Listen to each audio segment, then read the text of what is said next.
बीमार वीसी को अस्पताल ले जाने के लिए जज की कार छीनने के मामले में बीते रोज ग्वालियर हाईकोर्ट ने जमानत मिलने के बाद आज दोनों आरोपी छात्र नेता सेंट्रल जेल से रिहा हो गए हैं। दोनों छात्र नेताओं को लेने के लिए एबीवीपी नेता और कार्यकर्ता बड़ी संख्या में जेल से बाहर मौजूद थे। जैसे ही दोनों नेता जेल के बाहर गए, एबीवीपी नेता और कार्यकर्ता उनसे गले मिले और पुष्पहार पहनाकर उनका स्वागत किया और जमकर नारेबाजी की।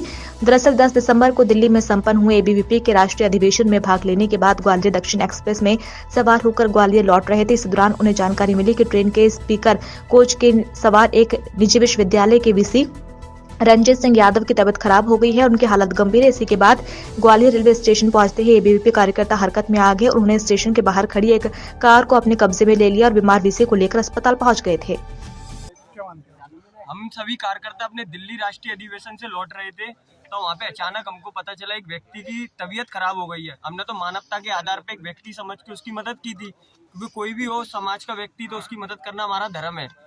तो उसके बाद हमने देखा कि उनको स्टेशन पे जब हमने उतारा तो वहाँ पे आसपास के स्टेशन मास्टर, जिनको हमने बोला कि उसकी मदद के लिए गाड़ी की व्यवस्था कराएं, कुछ भी चेकअप के लिए किसी को बुलाएं, तो किसी के माध्यम से वहाँ पे 10 से 15 मिनट हो चुके थे पर कोई भी ना गाड़ी आई। और उनके माध्यम से ये बोला गया हमसे कि यहाँ पे कोई गाड़ी है ना कोई व्यवस्था है, मतलब आरपीएफ पुलिस है, उनके 2 स्टार टीआई वगैरह आसपास खड़े हैं, पर ये कह रहे हैं हमारे पास गाड़ी नहीं है। पर उसके बाद हम बाहर गए, जब देखा हमने कि एम्बुलेंस आई नहीं थी, तो एक व्हाइट कलर की गाड़ी खड़ी हुई थी, पर हमको ये नहीं पता था वो मजिस्ट्रेट की गाड़ी है।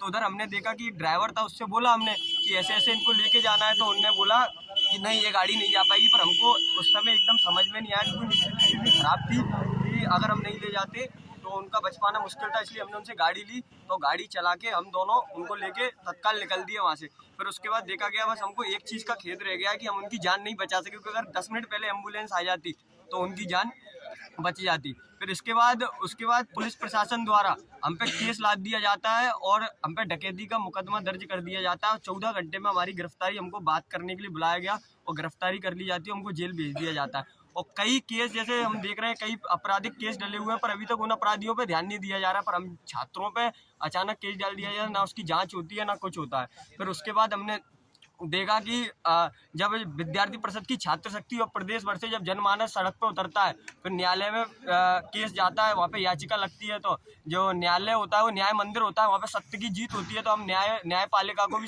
उसके आदेश को स्वागत योग मानते हैं, उनका भी धन्यवाद करते हैं, उन्होंने सत्य की जीत का साथ दिया है। आपके लिए जिन लोगों ने मुहिम छोड़ी उनके लिए क्या कहना चाहते हैं? ये विद्यार्थी परिषद के कार्यकर्ता की जीत है, हमारी जीत नहीं है, क्योंकि अगर हमारी जगह और कोई विद्यार्थी परिषद का कार्यकर्ता होता तो वो भी उसकी मदद करता। क्योंकि विद्यार्थी परिषद में, जब विद्यार्थी परिषद में कार्यकर्ता काम करने जाता है तो उसको ये संस्कार दिए जाते हैं कि जो समाज में काम करते हैं, समाज हमारे लिए परिवार है। तो अगर मेरी जगह या सुकरत जी की जगह कोई और भी होता तो वो भी उसकी मदद करता, मानवता के नाते।